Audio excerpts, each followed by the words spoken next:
बहुत बढ़िया है ना मंगल। सुनना ध्यान से, इतना नहीं अभी यहाँ सामने देखो। मुगल सल्तनत में ज़हीरुद्दीन मोहम्मद बाबर नाम का एक आदमी आया था या बुलाया गया था, वो दोनों एक ही बात है, आपको मिला के यहाँ पर वो पहुंचा था। ठीक है, अब जब यहाँ पर आया तो ऐसा बताया जाता है कि माता के साइड से मतलब ननिहाल से वो किसका वंशज था? Genghis Khan. फादर के साइड से वो किसका वंशज था? तैमूर लंग। मतलब दो महान शासकों का रक्त उसके रक्त में था, वंश चला रहा था। मंगोल थी ये सब, कहां से थे? मंगोलिया से। मंगोलिया नाम है चाइना रशिया के बीच में, मंगोलिया एक देश है।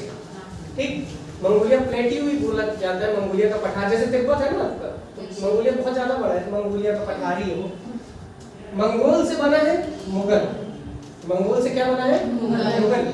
ये अपने राजा को राजा ना बोलकर क्या बोलते थे? बादशाह। ठीक, लोदी के बारे में हमने सुना था कि लोदी जो थे ये अफगानी पठान थे। क्या थे? अफगानी पठान। अभी तक जितने भी शासक आ रहे थे वो भारत के, जैसे इधर कश्मीर है, उस तरफ पाकिस्तान है, उस तरफ से आ रहे थे। ज्यादातर शासक इधर से आ रहे थे। मंगोलिया इस तरफ है, बाबर भी आया, लेकिन बाबर भी इसी तरफ से घूम के आया, फरगना काबुल होते हुए। यहाँ से इधर से आना बहुत कठिन होता है क्योंकि हिमालय का जो स्लोप है वो चाइना की साइड पे बहुत ज्यादा है। ये बात समझ पा रहे हैं? हिमालय का जो ढलान है, अरे देखिए यहाँ पर क्या था आपका, पहले टैथिस सागर था। ठीक है, भारत की प्लेट आई, उसने टैथिस सागर को क्या दिया? धक्का। ठीक है, यूरेशियाई प्लेट, एशियाई जो प्लेट, इसको क्या दिया उसने? धक्का है ना। तो उसमें कारण क्या बन गए? वलित पर्वत है ना, हिमालय पर्वत बना।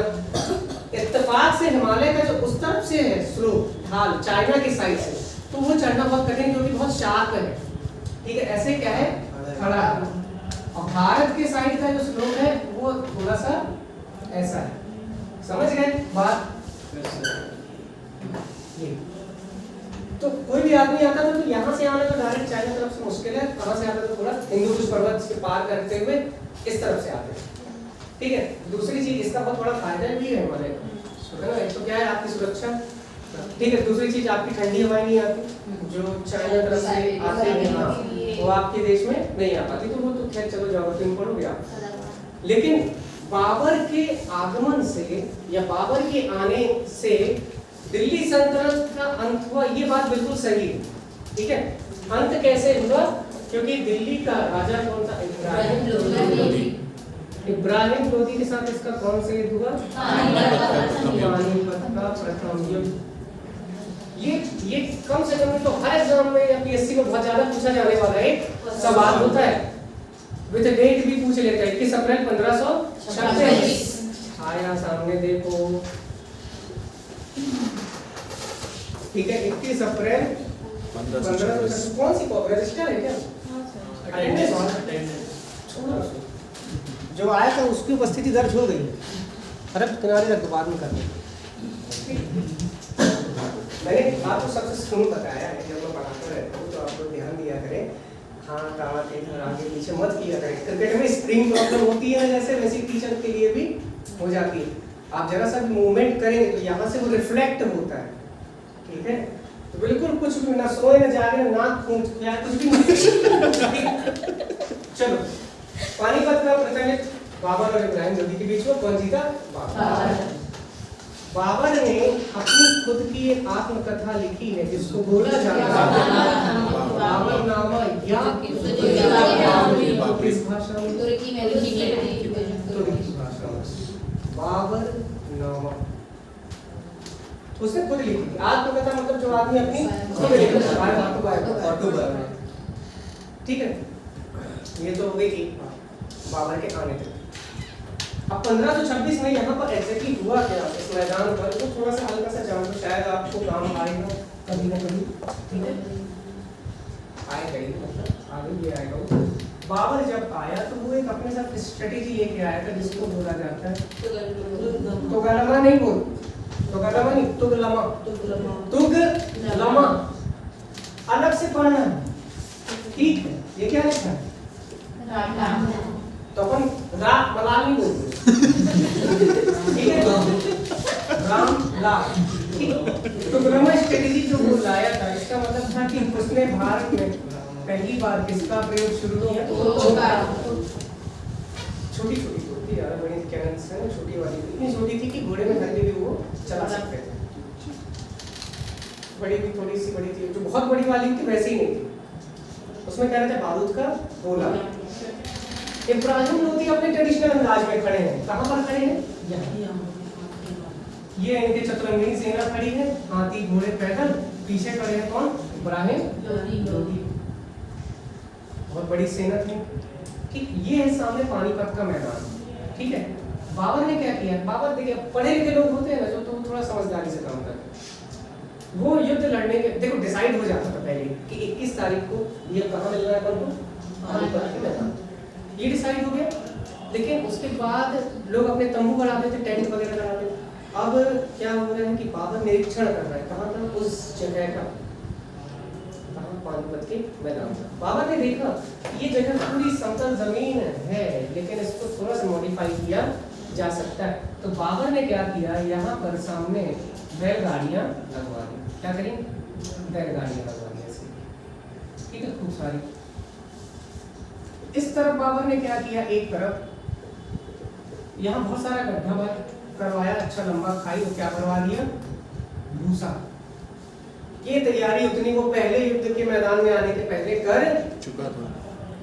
ये कहलाती समझदारी कि जहाँ आपको लड़ना है वहाँ आप थोड़ा सा प्रिपरेशन, ये तो अपना ये अपने हिसाब से आएगी। हिंदू पद्धति राजपूताना कल्चर में ढल चुके थे, आमने सामने का युद्ध लड़ेंगे कहाँ पर?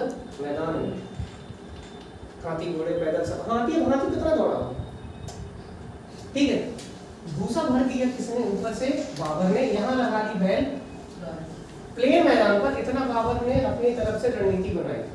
हुआ क्या, जिस दिन युद्ध होना था तो यहाँ खड़ा है बाबर और उसकी सेना, ठीक है, नॉर्मल पैटर्न, बिल्कुल सीधे सीधे खड़े। इनको समझ ही नहीं आ रहा था बाबर के सैनिक हैं कितने, क्यों बीच में क्या भैया आधा किलोमीटर का फर्क होता है, 500 मीटर 200 मीटर 300 मीटर, जब दो सेना एक दूसरे को देखती थी, ऐसे बगल में नहीं खड़े रहते थे पास में, ठीक है। यहाँ से 100 200 300 500 मीटर तक दूर फिर आक्रमण का वो भूगर्भ व्यवस्था था, उसके बाद जाके दौड़ लगाते थे। अब ये लोग दौड़ लगाने के लिए देखे बोलते सामने तो क्या रखी? बैलगाड़ी। तो इन्होंने सोचा चलो बैलगाड़ी रखी, साइड आइड से रास्ता होगा। यहाँ खड़ी थी बाबर की पूरी सेना इस तरह तिरछे में, है। यहाँ हमारा था क्या? भूसा। अब सैनिक तो सैनिक ही है, ज्यादा दिमाग नहीं लगाया। कहाँ चढ़ने लगे? इस साइड भूसा की तरफ आने लगे। वो अपन ने काला माचिस कहाँ लगा दिए? भूसे में।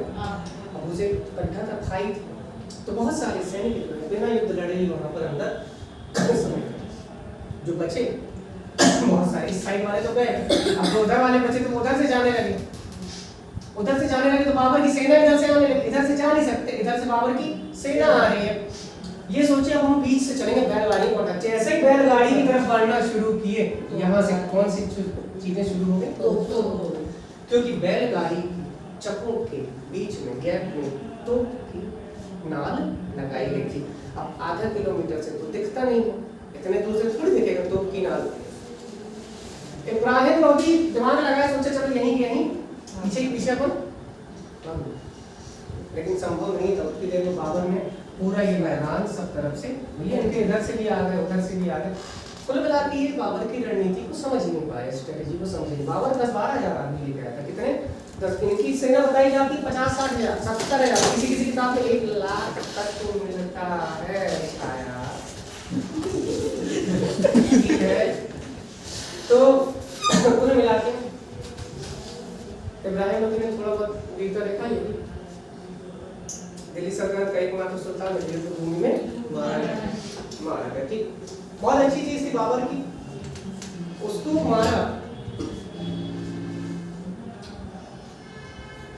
ठीक है, बाबर ने उसको मारा, लेकिन देखिए मैं आपको बता चुका हूँ कि क्रूरता अपनी जगह है, न्यायप्रियता अपनी जगह। एक न्यायप्रिय व्यक्ति क्रूर हो सकता है, उसमें कोई आश्चर्य नहीं। बलबन क्रूर भी था लेकिन न्यायप्रिय। बाबर क्रूर भी था, न्यायप्रिय भी था। ठीक है, इसके बाद आपने 2-3 जो और सुने होंगे, ये तो पानीपत का हो गया। उसके बाद एक आपने चंदेरी के भी सुना होगा, ठीक है, एक आपने सुना होगा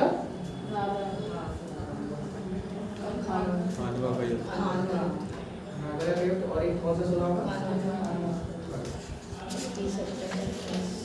ज्यादा समय तक बाबर जिंदा नहीं रह पाया। 1530 ईस्वी में बाबर की क्या हो गई? बाबर ने जाने से पहले अपने पुत्र हुमायूं को समझाया कि बेटा प्यार मोहब्बत से रहे, अपने भाइयों के मध्य राज्य का विभाजन कर लेना और सुखी सुखी जीवन जीना। ठीक है, कैसे? उसके 3 भाई और एक कामरान, अस्करी और हिंदाल। हुमायूं सबसे बड़ा था, तो जब बाबर मारा था तो हुमायूं को बुलाया पास में और बोला कि अपने भाइयों का ध्यान रखना। हुमायूं ने बिल्कुल उसकी बात मानी और अपने भाइयों के मध्य राज्य का विभाजन भी कर दिया। हुमायूं एक बहुत योग्य सेनापति था। उसने बाबर मतलब अपने पिता के साथ कई युद्धों में भाग लिया था, लेकिन राजा बनने लायक उसकी क्षमता योग्य था। सेनापति, खुद लड़ाई अच्छी कर सकता था, लेकिन लीड कैसे करें ये नहीं कर सकता था। उसके पापा ने उसको समझाया था कि बेटा एक आदमी को दिखाया ऐसे अपना सैनिक खड़ा है ना, उससे आगे चल के थोड़ा सावधान रहना, कुछ तेजी से आगे बढ़ रहा है। हुमायूं ने सोचा सैनिक तो सैनिक होता है, बाद में पता चला वो दूर खड़ा आदमी कौन था? शेरशाह सूरी। शेरशाह सूरी बाबर जैसे तो लड़का था, उनकी सेना में जो उसका टैलेंट है वो कहाँ से कहाँ पहुँच गया। शेरशाह बाबर ने हिंट किया था इसको हुमायूं को कि ध्यान दिए रहने, ये सोचा है मामूली आदमी है, कहाँ से कुछ करेगा। उसने क्या कुछ नहीं किया, हुमायूं का जीवन बर्बाद कर दिया। दर बदर की ठोकर खाने के लिए हुमायूं को मजबूर कर दिया। किसने? शेरशाह। क्योंकि शेरशाह भी था अफगान, ठीक है, अफगानी पठान कौन था? शेरशाह। और उसको पता था कि बाबर ने पठानों के साथ क्या, लोधी भी क्या था, पठान। और हुमायूं था एक नंबर का फर्जी आदमी। फर्जी मतलब वही कि उन्हें दूरदर्शिता का अभाव। दौड़ा दौड़ा कर मारा शेरशाह ने, एक बार नहीं कई बार, 2 बार तो खुद ही युद्ध लड़े। उसके अलावा इस कदर शेरशाह को मजबूर किया कि शेरशाह सूरी 15 साल भटकता रहा। हुमायूं 15 साल भटकता रहा, किसके कारण? मतलब आप सोचिए 1530 में शेरशाह को गद्दी मिल रही है, फिर ये थोड़ा सा टहले, है ना, 1540 के आते आते शेरशाह यहाँ से, हुमायूं यहाँ से चले गए और यहाँ फिर देख रहे हैं तो दोबारा हुमायूं कब आ रहे हैं? 1555 में, ठीक है। मतलब एक बार 1530 से 1540 हुमायूं गद्दी पर बैठा, फिर भागना पड़ा, फिर कब आया? 15 साल ये कहाँ भागते रहे, उनका कोई ठिकाना नहीं। इनकी बेगम को अपने छोड़ दिए थे, इनकी कुत्ते थे वही रास्ते में टहलते टहलते अकबर पैदा हुए थे। अकबर अपने बचपन में पिताजी के पास था ही नहीं, देख रही नहीं। इतनी यातनाएं झेलना पड़ी थी हुमायूं के परिवार को। अकबर और उसकी माता जी को टांग दिया गया था खाई के ऊपर जब अकबर 3-4 साल का था, तो कैसे कुछ करके बच गए।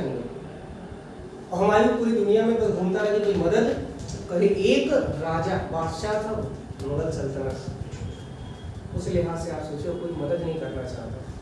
एक निर्वासित व्यक्ति का जीवन जिया और उतनी ही दर्दनाक क्या हुई उसकी मृत्यु। सर ठीक है, उसकी क्या हुई? मृत्यु। कहा जाता है कि हुमायूं का उम्र लड़खड़ाता रहा, लड़खड़ाते ही उसकी उसी के बनाए हुए पुस्तकालय की सीढ़ियों से गिरकर क्या हुई? दिन बना नगर एक बनाया था, उसमें पुस्तकालय बनाया, लाइब्रेरी, शेर मंडल, उसी से गिर गया और उसकी दुखद अंत हुआ। जाते जाते हुमायूं ने जो एक बेहतरीन काम किया इतने सालों में भारत में, वो था एक बात बादशाह अकबर का जन्म, हुमायूं के जीवन एक महत्वपूर्ण जो हिंदुस्तान में किया था हुमायूं को शायद आप कभी याद रखते भी नहीं, अगर अकबर के चक्कर में बाबर भी याद किया जाता है, हुमायूं भी याद किया जाता है, शेरशाह भी याद किया जाता है। किसके चक्कर में? अकबर के चक्कर में। बताऊंगा कैसे। अकबर के चक्कर में जहांगीर भी याद किया जाता है, औरंगजेब भी याद किया जाता है, शाहजहां भी याद किया जाता है। पूरे मुगल सल्तनत में एक ही महान शासक था अकबर, बाकी भी महान थे, योग्य थे, लेकिन अकबर जितने। अकबर की हम बात कर रहे हैं, लड़का जो 14-15 साल का है, पापा उसके मर चुके हैं, मम्मी का पता नहीं है, मम्मी भाई ठीक सुरक्षा में लगी हुई है, शत्रु आक्रमण कर रहा है, हेमू का नाम सुना, हेमचंद हमारे है ना, युद्ध के लिए तैयार है, कौन? हेमू। तो हुमायूं तुम्हारी कहते तुरंत क्या करो? हमला करो। ऐसी कठिन परिस्थिति में जैसे तैसे बैरम खान ने अकबर का राज्याभिषेक किया, युद्ध किया, ऑलमोस्ट उस युद्ध में अकबर हारने वाले थे। बैरम खान लड़ा था मेन तो अकबर की साइड से, लेकिन ये हारने वाले थे। इत्तेफाक से कोई तीर जो है वो हेमू की आंख में घुस गया और हेमू आंखी से नीचे गिर गया और अफवाह फैल गई कि हेमू मारा गया। सेना का मनोबल टूटने लगा और सेना भाग गई। अब इतनी ये सब बातें जो अपन दावे के साथ कह रहे हैं, इसका आधार ये कि अपने पास यहाँ से तो बहुत ज्यादा मात्रा में रिसोर्सेज, लिटरेचर है, साहित्य हमारे पास पर्याप्त। क्योंकि वो दौर था कि जब युद्ध होता था तो युद्ध के बाहर साइड में कोई राइटर बैठा रहता था, वो युद्ध के बारे में भी लिखता रहता। अकबर की किस्मत अच्छी थी कि वो चला गया, लेकिन उतनी ही अच्छी किस्मत इस धरती की थी उसको अकबर जैसा एक योग्य शासक मिला। उस महान युद्ध को, उस महान भूमि को बोला जाता है पानीपत का दूसरा युद्ध। पानीपत के बाद जितने भी युद्ध हुए हैं उन्होंने इतिहास को बदला है, काफी हद तक बदला है। ठीक,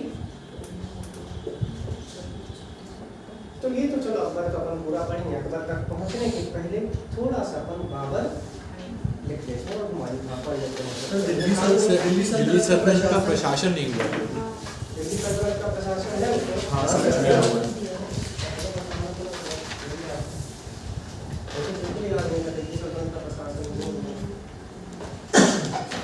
काम करो, रुक जाओ।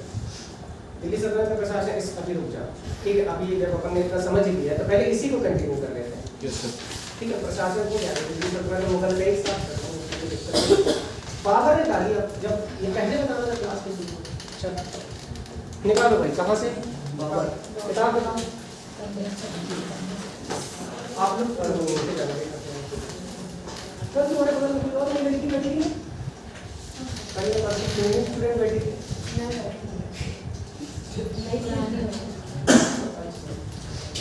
आप उसको बता देना ना, ठीक है। चल बाकी लोग पुराने मतलब बहुत पुराने आप भी नहीं है, इंडस वैली से नहीं है, सिंधु घाटी से उत्खनन में नहीं मिले थे। चलो इसमें देखो बहुत अच्छा टेबल बना हुआ है। सबसे पहले कौन है? बाबर। बाबर के 4 लड़के, हुमायूं, कामरान, हिंदाल और अस्करी। हुमायूं के फिर और भी बहुत सारे बच्चे थे, लेकिन 2 के बारे में आपको जानना है, अकबर और मिर्जा हकीम।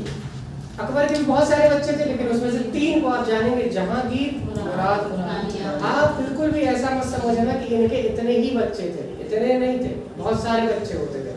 उसमें से जो काम के थे, लफाड़ू बच्चों को अपन ने नहीं लिया इसमें, है ना। अब जहांगीर के भी कितने बच्चे? 4। खुसरो, परवेज, शाहजहां, शहरयार। 2015 का यदि आप पेपर उठा के देखेंगे पीएससी फ्री का, तो उसमें सिर्फ और सिर्फ एक सवाल ऐसा आया था जिसमें ये पूछा गया था कि निम्नलिखित में से जहांगीर का पुत्र कौन है, और उसका आंसर था खुसरो। ठीक है, ये सवाल आप देखिएगा, 2-3 साल पहले की बात है, आया था। मतलब आप समझ सकते हैं कि सिर्फ नाम पूछ लिया था जहांगीर। अब पूरा जहांगीर आदमी पढ़ा होता है, लेकिन उसको नहीं पता होता जहांगीर के लड़के।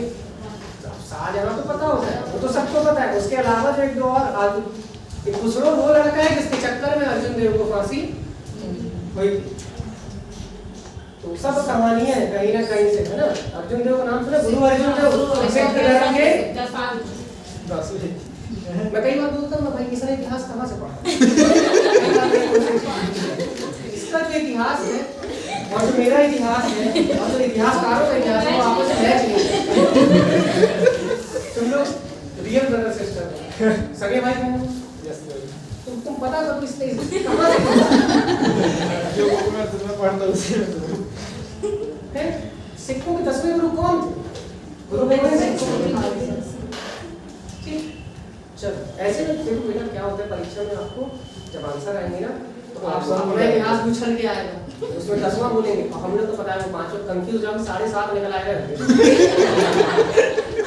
चलो पीछे पलटाएंगे। देखिए शाहजहां, ठीक है शाहजहां तो उसकी बात ही उसका नाम तक सोच रहा हूँ। अब उसके बाद ये 4 जो आदमी है ये शाहजहां से पूछ रहे हैं।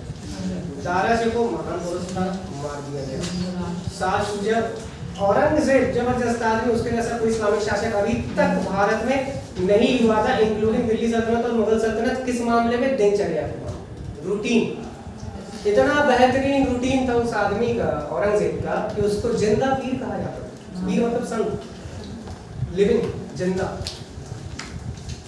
दिन में 5 बार की नमाज पढ़ता था, शराब बिल्कुल टच नहीं किया पूरी जिंदगी। आप उसकी एज अगर देखोगे ना तो आपको पता चल सकता है कि औरंगजेब 1618 में पैदा हुआ था और 1707 में मरा है। मतलब कितने साल हो? 89 साल कौन सा शासक जी है? शिवाजी बहुत बाद में पैदा हुए औरंगजेब के, 1627 में पैदा हुए शिवाजी। 1680 में शिवाजी चले भी गए, औरंगजेब जिंदा ही। औरंगजेब 89 साल की उम्र में औरंगजेब का रुतबा ऐसा था कि जब ये चलते थे तो किसी की हिम्मत नहीं होती थी, तो विद्रोही अंग्रेजों की हिम्मत नहीं पड़ी। अंग्रेजों की हिम्मत, अंग्रेज ईस्ट इंडिया कंपनी तो 1600 में आ गई थी ना। औरंगजेब के मरने तक और औरंगजेब के जाने के भी कई सालों तक 1757 तक अंग्रेजों की हिम्मत नहीं पड़ रही थी कि मुगलों से टक्कर लें। इतना बेहतरीन था कौन? औरंगजेब। क्यों था छाया? जितनी देर में अंग्रेज बंदूक में गोली भरते थे उतने मुगल सैनिक आके बंदूक सहित आदमी गर्दन उड़ा दिया करते थे। इतने खतरनाक योद्धा थे किसके? औरंगजेब। हम पढ़ते हैं शिवाजी के लिहाज से हम देखते हैं तो औरंगजेब हमको नेगेटिव दिखाई देते। वो तो हमने अब शिवाजी अपना हिंदू धर्म उद्धार की बात कर रहे थे तो औरंगजेब ने कट्टर मुस्लिम का परिचय दिया। बाकी तो औरंगजेब के भी दरबार में सबसे ज्यादा हिंदू सेनापति थे। अगर वो कट्टर होता तो सबसे ज्यादा हिंदू सेनापति क्यों रहता? तो वो तो अब एक्स्ट्रा चीज है, लेकिन अब वो ये लिंक है सारी बातें। सिख गुरु भी एक साथ चलेंगे, मगर एक तरफ मुगल सल्तनत के महान राजा चल रहे हैं। उनकी महानता, किसी राजा की योग्यता 2 बातों पर हमेशा निर्भर करेगी। उसने कितना लंबा शासन किया, मतलब उसके टेन्योर कितना था राजा बने हुए। तो जो जितना लंबा शासन किया, जैसे मैंने बताया था फिरोज शाह तो मिला 37 वर्ष, तो अपने आप में मायने रखता है। दूसरी चीज, उसने शासन में क्या किया? शासन तो किया लेकिन उसमें कुछ ऐसा इंफ्रास्ट्रक्चर या एडमिनिस्ट्रेशन यहाँ पर कोई डेवलपमेंट किया नहीं। तो इस लिहाज से आप इतिहास पढ़िएगा, ठीक है? थोड़ा सा रटना नहीं है, उस चीजों को समझना है कि किन परिस्थितियों से उठ के अकबर सामने आया और वो कहां से कहां पहुंचा। अपना ही जीवन ही अपने लड़के बच्चों को, जहांगीर जैसे व्यक्ति का जीवन साइड कर दिया जिसको दारू पीने का भी काम नहीं था। हाँ सर, आ जाइए। ठीक है, महावीर क्या बता रहा है? महावीर स्वामी ठीक है। जहांगीर सब रूप से निकम्मा आदमी मारा गया, ठीक है? क्यों मारा गया है? जहांगीर ने सिर्फ अय्याशी करना चाहिए, बचपन से ही नशा करने का बहुत पसंद था। अफीम जो है उसको पर्याप्त मात्रा में पसंद था। तो उसको एक फ्रस्ट्रेशन हुई था। क्या फ्रस्ट्रेशन? कि पापा जी जो है मर नहीं रहे तो सक्कर और बादशाह बन नहीं पा रहे। जहांगीर वही जिसको आप सलीम के नाम से जानते हैं, वो अनार खरीद, ठीक है चलो कहानियां हैं और सच्चाई भी होगी, कोई दिक्कत नहीं। मैं बताया अय्यास आदमी था जहांगीर, नशेड़ी था, तो अनार कली जैसी उनकी 10 कलियां थी, तो उसमें कोई कुछ नहीं कर सकता। जिस दिन मीना बाजार में घूम रहे थे, महबूबनिसा पसंद आ गई, शादी कर ली, बना दिया नूरजहां। किस्मत अच्छी थी, नूरजहां इतनी टैलेंटेड थी कि जहांगीर का शासन उसने अकेले संभाल लिया। हर चीज में यहाँ पर इतिहास में कारण है, लॉजिक भी है,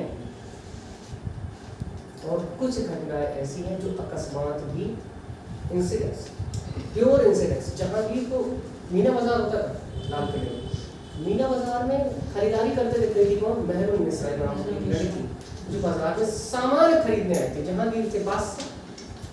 उनकी खुद की पहली बीवी जो सुसाइड कर चुकी थी, हाँ, तो अकेले तनहा तो थी, तो देख रहे थे मीना बाजार सामने से।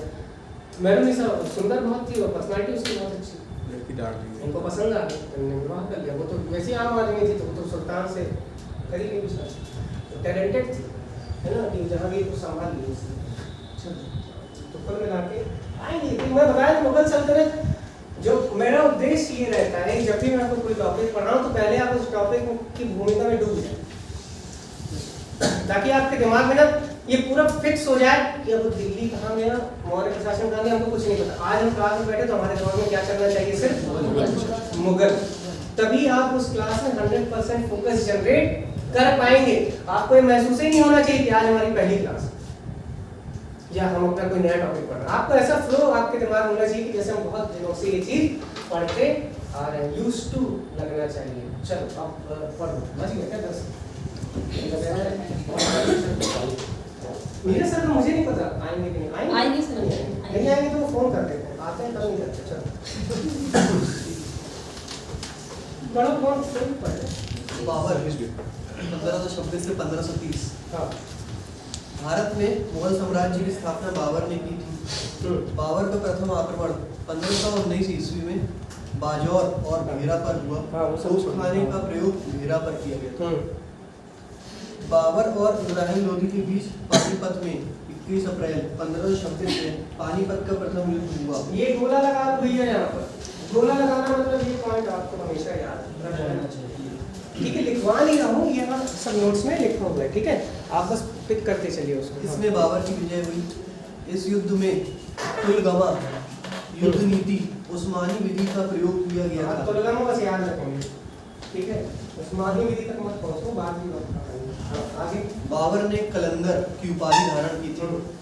बाबर का राजा सांगा के साथ 17 मार्च 1527 ईस्वी को खानवा का युद्ध हुआ। टिक कर लो। राणा सांगा। राणा सांगा, ये राणा सांगा वही है भैया, कौन? महाराणा प्रताप, महाराणा प्रताप के दादाजी। राणा अब इनके समय से क्या बाबर की दुश्मनी चल रही थी, तो इसीलिए नेचुरल सी बात है अकबर और महाराणा प्रताप की क्या थी? दुश्मनी थी। हाँ, बाबर और मेदिनी रॉय के मेदिनी राय के बीच चंदेरी का युद्ध 29 जनवरी 1528 को हुआ। चंदेरी किस जिले में है? अशोकनगर, यूपी। ठीक है, चंदेरी चंदेरी साड़ियाँ फेमस है, चंदेरी का किला फेमस है ना? कहाँ पर? अशोकनगर। तो यहीं पर बाबर ने क्या किया था? ये फेमस क्यों है चंदेरी? बाबर ने आक्रमण किया था वो तो ठीक है, चंदेरी की मेदिनी राय की जो पत्नियां थी और वहाँ के जो और अन्य राजपूत छत्राणियां थी, तो उनकी संख्या लगभग बताई जाती है कितनी? 800। कितनी? मेदिनी राय की भाई? अरे नहीं, मेदिनी राय की पत्नी और वहाँ के महल की अन्य सरदारों की जो रानियां थी, अन्य महिलाएं, तो टोटल 800 रानियां थी जिन्होंने एक साथ चंदेरी के किले में क्या धारण किया? जौहर। जौहर समझते हैं ना? केंद्र रहता था, कूद जाते थे। माचिस मारे तुरंत तत्काल, है ना?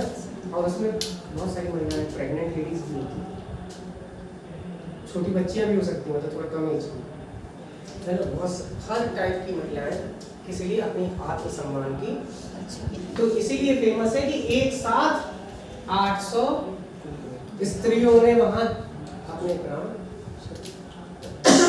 बोला जाता है। आज भी उन लोगों की चीख वहां सुनाई देती है, वहां पर चंदेरी के किले। बाकी ज्यादा जानो तो आप क्या ही होगा, इसे बस दुनिया तो ठीक है, तो चलो। बाबर और बंगाल बिहार की संयुक्त सेना के बीच घाघरा का युद्ध 6 मई 1529 को हुआ। 1530 ईस्वी में आगरा में बाबर की मृत्यु हो गई। उसे काबुल में दफनाया गया। ठीक है, देखिए आगरा में क्या हुई बाबर की, आगरा किसने बसाया? सिकंदर ने। कब? 1504। 1504 में बनाया, तो 6 में 1506 में उसको भी राजधानी बनाया। ठीक है, मतलब दिल्ली सल्तनत में दिल्ली के स्थान पर शासन कहाँ से होने लगा था? आगरा। ठीक, बाबर आया, मर गया, क्योंकि बाबर काबुल तरफ था मुख्य रूप से। तो काबुल अफगानिस्तान में काबुल राजधानी है, काबुल एक नदी भी है। तो काबुल नदी के किनारे बहुत खूबसूरत मकबरा बनवाया गया है, किसका? बाबर। क्लियर? चलो आगे बढ़ो। बाबर की आत्मकथा बाबरनामा तुर्की भाषा में, इसका अनुवाद फारसी में अब्दुल रहीम खाना खाना ने किया। अब्दुल रहीम खान। वही रहीम वही वाले। हाँ, बाबर को मुबय्यान शैली और पद शैली का जन्मदाता। ठीक है, मुबय्यान शैली कहने का मतलब देखो, जैसे अपन हिंदी में गद्य और पद्य बोलते हैं ना, कि मतलब कविता के रूप में भी चीजों को लिखना, साथ में गद्यांश बनाना, स्ट्रैंजा बनाना। तो ये मुबय्यान शैली में भी क्या होता था, कुछ कविता के रूप में होता था, कुछ स्ट्रैंजा होता था, है ना? जैसे आपने दोहा चौपाई भी देखा, ये भी इम्पोर्टेंट है। तो मुबय्यान शैली इम्पोर्टेंट है। ये पूछा गया सवाल है कि बाबर ने कौन सी शैली लिखी थी? मुबय्यान शैली। टिक कर लेना, ठीक है? जो मेन पॉइंट है, बस पूरा पॉइंट अपन वही पढ़ रहे हैं, याद रखिए। जैसे तुगलमा, ठीक है, चंदेरी का युद्ध और खानवा का युद्ध, ये सब आपको ध्यान में रखना है। चंदेरी का युद्ध इसलिए भी इम्पोर्टेंट आता है क्योंकि इसमें पूरी चंदेरी है नहीं किस जिले में आता है? अशोकनगर। किस जिले से अलग होकर बना था? पूना से। पूना, बहुत बड़ा बढ़िया राज्य। पुनर्गठन कब बना था? 1956 में। 1956 में बना था पूना। सर 56 में सिफारिशें पेपर में पुनर्गठन आयोग कब बना था? 1956। देखिए जल्दबाजी में गलत मत करना, परीक्षा में 56 नहीं आ सकता। चल आगे। हुमायूं 1530 से 1556। मूल नाम नासिरुद्दीन मोहम्मद हुमायूं था। हुमायूं के युद्ध 1531 ईस्वी में कालिंजर अभियान गुजरात के शासक बहादुर शाह के विरुद्ध था। 1532 ईस्वी में दोराह का युद्ध हुमायूं एवं महमूद लोदी के बीच। ठीक, ये दोनों छोड़ो, अगले दोनों बहुत इंपॉर्टेंट, वो टिक कर लीजिए। 26 जून 1539 ईस्वी में चौसा का युद्ध हुमायूं और शेर खां के बीच हुआ, इसमें शेर खां विजय हुआ। ठीक है ना, यहाँ शेर शाह से पहले तक मांगा। ठीक है। शेर खान नाम था उसका। 17 मई 1540 ईस्वी में कन्नौज का युद्ध हुमायूं और शेर शाह सूरी के बीच हुआ, इसमें हुमायूं फिर से पराजित हुआ। फिर हुमायूं पराजित होने के बाद सिंध प्रांत चला गया। 1555 ईस्वी में मच्छीवाड़ा का युद्ध हुमायूं और अफगानों के बीच हुआ, इसमें हुमायूं विजयी हुआ। 1555 ईस्वी में सरहिंद का युद्ध सिकंदर सूर और बैरम खां के बीच हुआ। 1555 ईस्वी में हुमायूं वापस दिल्ली की गद्दी पर बैठा। 1556 ईस्वी में ही हुमायूं की शेरे मंडल पुस्तकालय की सीढ़ियों से गिरकर मृत्यु हो गई। हुमायूं ज्योतिष में अति विश्वास रखता था और हर दिन अलग रंग के वस्त्र धारण करता था। लैन फूल ने हुमायूं के बारे में कहा है कि हुमायूं जिंदगी भर लड़खड़ाता रहा और लड़खड़ाते हुए मर गया। शेर शाह के पहले तक पढ़ना है।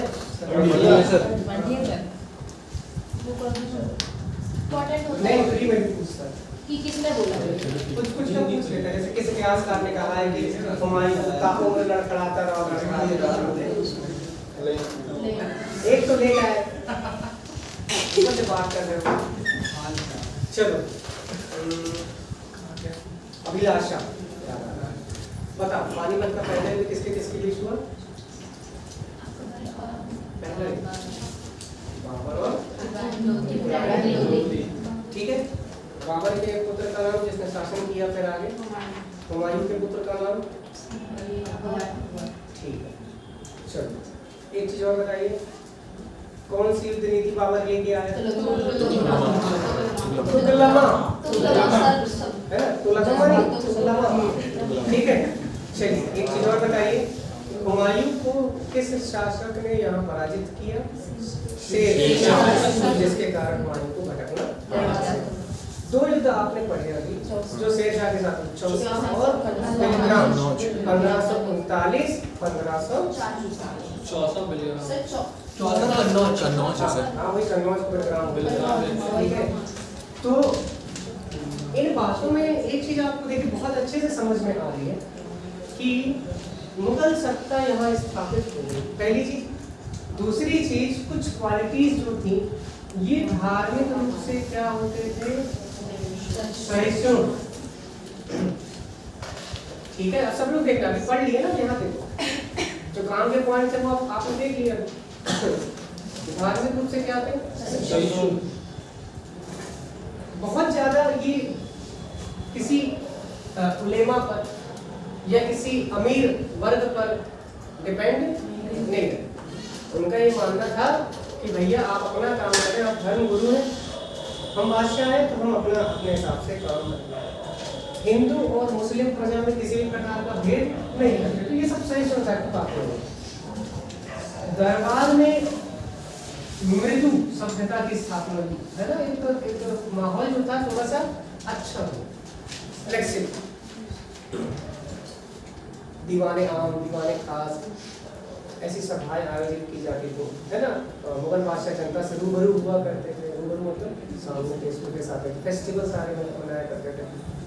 तो ये कुछ क्वालिटीज थी जिससे आम जनता का इनको नेचुरली समर्थन मिला। एक बात ये हुई। दूसरी बात मैं आपको कल बता चुका हूँ कि आम जनता को बिल्कुल फर्क नहीं पड़ता, भाड़ में जाए कौन सा राजा, हर बार राजा आ रहे हैं, राजा बदलते जा रहे हैं। अपन तो क्या खाते थे, सुटारा, तो सुटारा खाने की आदत है, राजा बदलते थे, सुटारा पिटाई। भाई बहुत सारे राजा आए, अपन तो प्रजा है, ठीक है, तो हमको तो आदत है, राजा आएंगे सुटारा देंगे चले जाएंगे, फिर कोई नया राजा आएगा, फिर आएगा। इस बार कौन आ गए, मुगल आ गए। पहले दिल्ली सल्तनत के लोग थे, उसके पहले दूसरे राजा थे, प्राचीन भारत। अब नए में कौन है, मुगल। लेकिन ये थोड़ा अच्छे हैं किससे, पहले वाले। ये सुटारा नहीं दे रहे, ये अच्छे प्यार से हमको, तो कुछ समय बाद फिर अंग्रेज आ जाएंगे, फिर सुटारा।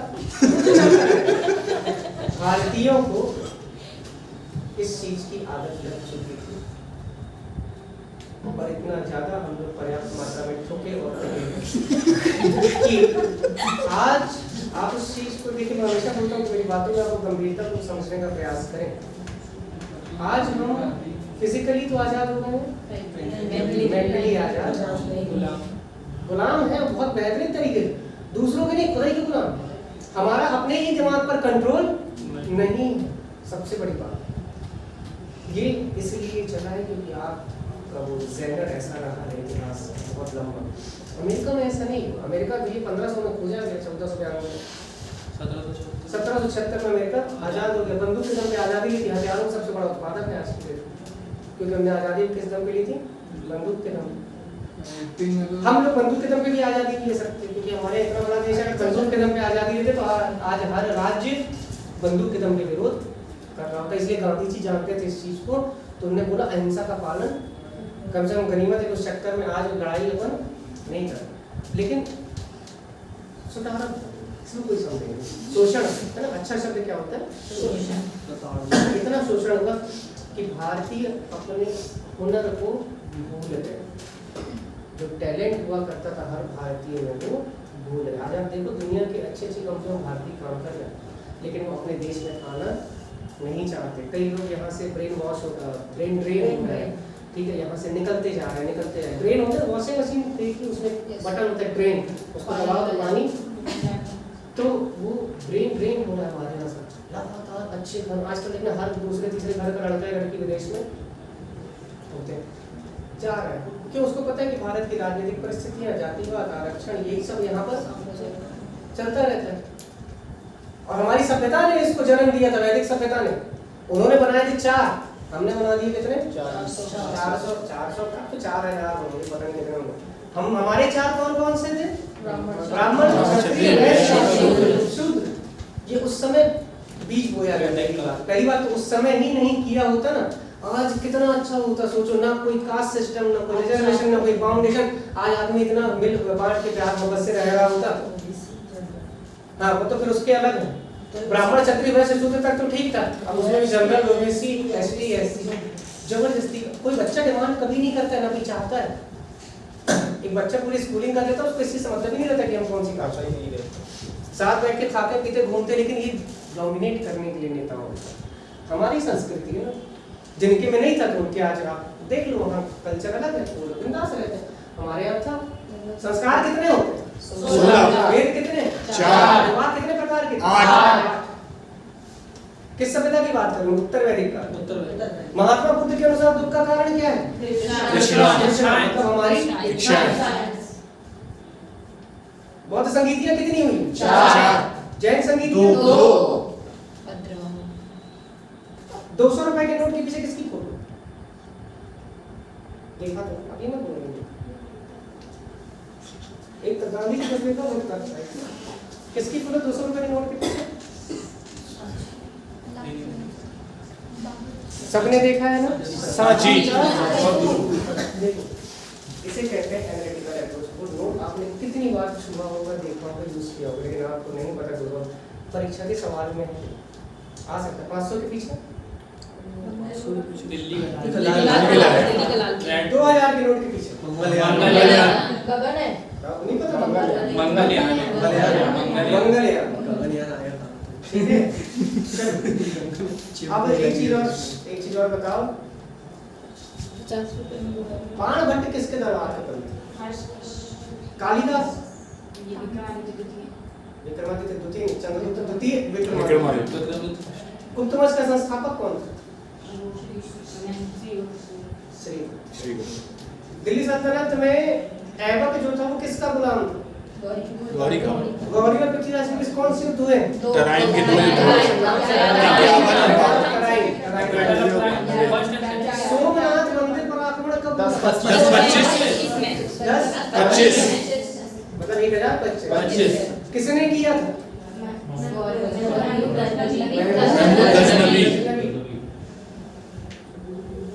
ठीक है। कुतुब मीनार किसने पूरी बनवाई थी? कुतुब मीनार किसने पूरी बनवाई थी? इल्तुतमिश। रजिया के पापा कौन थे? रजिया का पति कौन था? बलबल का दामाद कौन था? नजीरुद्दीन। टोपी बनाने वाला नजीरुद्दीन। जो टोपी बनाकर अपना सुल्तान था। बहराम शाह का नायब मुमालिकात कौन था? ऐतराज है नहीं? सर ऐसे ही याद किया कोई है। बात नहीं। ऐसे कौन याद करता है? मैंने तो करवाया नहीं है। मैंने खुद कर लिया। ज्यादा देखिए, कोड नहीं बनाना है। नहीं हाँ नहीं, आपकी बात नहीं कर रहा, कोई भी हो, परीक्षा में ज्यादा कोड नहीं बनाना है। क्यों नहीं बनाना है? छाया, क्योंकि जब एग्जाम टाइम उसको डिकोड करने वाला कोड भूल जाएगा। कोड को याद रहेगा, बस ये याद नहीं है बनाया किसके लिए। तो ऐसा लोग बनाते रहते हैं, कुछ बात से बाराघाट है ना, बात से बैनगंगा, अरे इतना अच्छे से पढ़ रहा है कि हमसे नहीं होता कोड से याद करना, मैं याद करती हूँ। नहीं, कोड के चक्कर में ना पढ़े। मैं सही बता, कभी कभार रेयर किस में का कोई चीज में चलता है जो मतलब डिफिकल्ट हो। अरे सीधा सीधा पढ़ो ना भाई। अब आप जब पूरे बाप दादाओं को दामाद को सबको तो पढ़ा है, उसमें कैसे भूल जाओगे यार? भूलता वो है जो समझता नहीं है। अब उस किताब से फैक्ट उठा के, तो किताब में तो फैक्ट लिख दिया रहता है, वो थोड़ी पूरा बता था कि बलबन का दामाद था नसीरुद्दीन महमूद, जो टोपी बना के बेचता था और अपना जीवन निर्वाह करता। सुल्तान, सोचो कितनी बड़ी बात। कौन सा बादशाह भूल गई, कौन सा? गंगा बादशाह। अब पूछ रहा हूँ ना मैं। कौन से सुल्तान को संगी या बेवकूफ सुल्तान माना जाता है? मोहम्मद बिन तुगलक। कौन सा गंगा बादशाह कहलाता है? मुबारक खिलजी। कुतुबुद्दीन मुबारक खिलजी। कौन सा नहीं, मलिक काफूर किस सुल्तान का गुलाम था? अलाउद्दीन खिलजी। अलाउद्दीन के पहले वाला कौन सा खिलजी? जलालुद्दीन खिलजी। मोहम्मद बिन तुगलक के पिता का नाम? गयासुद्दीन तुगलक। गाजी मलिक। समकालीन कौन से संत जो मशहूर हुए? निजामुद्दीन औलिया। बहुत बढ़िया। देख ऐसे ही बस आंसर देते रहो।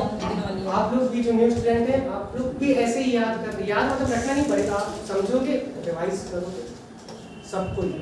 ठीक है, चलो। तो अभी तक अपन ने कहां तक पढ़ा? हुमायूं। अब शेरशाह। ठीक ये टिक कर लिए ना। 1539 में 64 का युद्ध, उसमें हुमायूं और क्या लिखा है, शेर खां।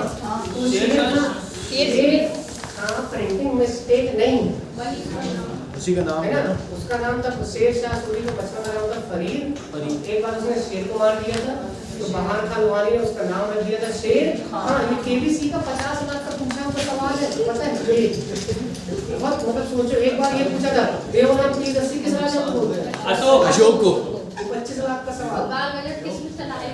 हाँ सुधार दो, सामने बैठे बच्चे तो फिर तो सामने वाले सबसे पहले नजर में आते हैं। बोल के आपको रटवा भी दूंगा, समझा भी दूंगा, लेकिन याद रहना चाहिए देवनाथ की दस्ती किसके लिए, अशोक के लिए। ठीक है। देखो शेर को मारा था उसने बचपन में, इसका नाम दिया तुमको याद रखना है आपको। बिलग्राम बेलग्राम पर कन्नौज के किसी को देखते हैं, ठीक है। हुमायूं और शेर शाह के बीच दूसरा जो, इसमें हुमायूं फिर से पराजित हुआ, और हुमायूं को पराजित होने के बाद कहाँ चला गया, सिंध प्रांत। उसके बाद यदि 1555 में मच्छीवाड़ा के युद्ध हुआ हुमायूं और अफगानों के बीच, इसमें हुमायूं जीते, क्योंकि इस टाइम तक शेर शाह जो वो चले गए थे, शेर शाह बहुत पहले चला गया था। 4-5 साल का शासन था शेर शाह का, 1540 से 1545, 5 साल बूढ़ा भी था, लेकिन 5 साल में शेर शाह ने इतने काम कर लिए कि आज भी उसके एडमिनिस्ट्रेशन को हम याद करते हैं, इंक्लूडिंग ग्रैंड ट्रंक, जाने कितने सारी सराय और जो संरचनाएं उसमें बनवाई। सर ये मुगल के अंदर ही, मतलब इसमें कोई नया वंश नहीं, किसमें ये है ना, ये मुगल के अंदर ही काम करता था, मतलब मुगल नाम रखता था। देखो पहले शेर शाह जो था वो बहुत सारे अन्य क्षेत्रीय राजाओं के यहाँ काम किया, हाँ इंक्लूडिंग मुगल्स के यहाँ भी काम किया। उसके बाद शेर शाह ने अपना खुद का एक वंश स्थापित किया, सूर वंश, ठीक है। तो उसमें शेर शाह सूर, सिकंदर शाह सूर, इस्लाम शाह सूर, है ना, ये 2-3 छोटे मोटे राजा आए। तो अब मुगल एक तरफ चल रहे हैं, बीच में जब हुमायूं भाग गया 1540, तो 40 से लेके 55 तक जो चला है, भाई 55 में हुमायूं वापस आया, तो 40 से 55 तक कौन सा वंश चला, सूर वंश, अफगान थे, ठीक है। भारत के भारत में कर रहा है। तो आपको मच्छीवाड़ा का युद्ध याद रखना है, हुमायूं और उसके बाद सरहिंद का युद्ध सिकंदर सूर और बैरम खां के बीच हुआ। 1555 में हुमायूं वापस दिल्ली की गद्दी पर बैठा। 56 में ये याद रखेंगे, शेरी मंडल लाइब्रेरी थी, वहां से लेकर उसकी क्या हो गई, हाँ ये बहुत इंपॉर्टेंट पॉइंट पूछा गया। हुमायूं ज्योतिष में बहुत ज्यादा विश्वास करता था, ज्योतिष में एक विश्वास करता था, जबकि वो किस धर्म का शासक था, इस्लाम का अनुयायी था। ज्योतिष किस धर्म से रिलेटेड है, वेदांग कितने होते हैं, 6, उसमें एक होता है आपका कौन सा, ज्योतिष। ऐसा बोला जाता है कि हुमायूं ज्योतिष के अनुसार हर दिन अलग अलग रंग के कपड़े पहनता था, पूरे 10 उंगलियों में अंगूठियां पहनता था, ठीक है, ज्योतिष को बहुत मानता था। अब जो आदमी इतना छीला रहता है तो उसका इन चीज़ों पर भरोसा हो जाता है। तो आपको प्रैक्टिकल सी बात बताता हूँ, भगवान करे कि आप सबका सिलेक्शन जल्दी हो जाए, ये पहली मेरी विश है भगवान से कि हो जाए, अच्छी बात। दूसरी चीज़, यदि नहीं होता है ना, तो शुरू में तो सब सोचते हैं कि मैं तो अपनी पढ़ाई से अपने कर्म कर करके यार टॉप कर डालूंगा। जब वो कई साल ऐसे निकल जाते, जब नहीं होता है तो उसको लगता है कुछ ना कुछ किस्मत में, तब याद आती किस पंडित की, तो लोग जाते हैं दिखाते हैं। और पंडित को भी पता रहता है कि आपकी कॉमन वही 3 समस्याएं रहती, नौकरी, विवाह, स्वास्थ्य, बस। आप जाओगे वहाँ तो पंडित पहले से बोल देंगे अच्छी नौकरी, अरे गए हो कुछ ना कुछ तो रहा ही होगा, खुशी में तो गए नहीं पंडित के पास। पंडित के पास आप पहुँचे, ज्योतिष के पास में तो कोई समस्याएं, तो ऐसे ही बोलेगा आपसे, हाँ अच्छा नौकरी में से परेशान हो, आपको लगेगा कि बाबा जी को सब पता है, वही तो समस्याएं हैं कॉमन, नौकरी, विवाह, स्वास्थ्य, इसके अलावा कौन समस्या है, तीसरी कोई या चौथी कोई समस्या बता दो। नौकरी से मतलब पैसा वैसा तो उसी में आ जाता है, विवाह से मतलब आपको पूरा दाम्पत्य जीवन उसमें आ जाता है, और स्वास्थ्य से मतलब आपकी फिजिकल या फिर लगवाने की फिजिकल स्ट्रेंथ किया जा रहा है। तो होता है, ज्योतिष शास्त्र है, ये बात सही है, उसको उतना अच्छे से बता पाने वाले आज की डेट में मौजूद नहीं, कुछ लोग हैं, ये बात सही है। अगर कुछ ने आपने देखा होगा जिनने बोल दिया कि तुम्हारे भाग्य में सरकारी नौकरी नहीं है तो नहीं लगी, ऐसे कई लोग हैं। कुछ बता देते कि इसके जीवन में राजयोग है, मतलब वो है, लेकिन वो बताने वाले सही होना चाहिए। फिर भी आपको अगर बोला जाए कि भाई सेजल तुम्हारे जीवन में डिप्टी कलेक्टर बनना लिखा है, परीक्षा का फॉर्म जो है वो खुद भरना, उतना मेहनत पढ़ाई आपको करना उतना तो करना पड़ेगा। उसके लिए तो भगवान करा ही लेगा, आपसे मत परेशान हो। कृष्ण ने अर्जुन को यही तो समझाया, या तो तुम करो, नहीं करोगे तो मैं तो फिर करूँगा, करा ही लूँगा। ठीक है, चलिए धन्यवाद, सर मिलते हैं।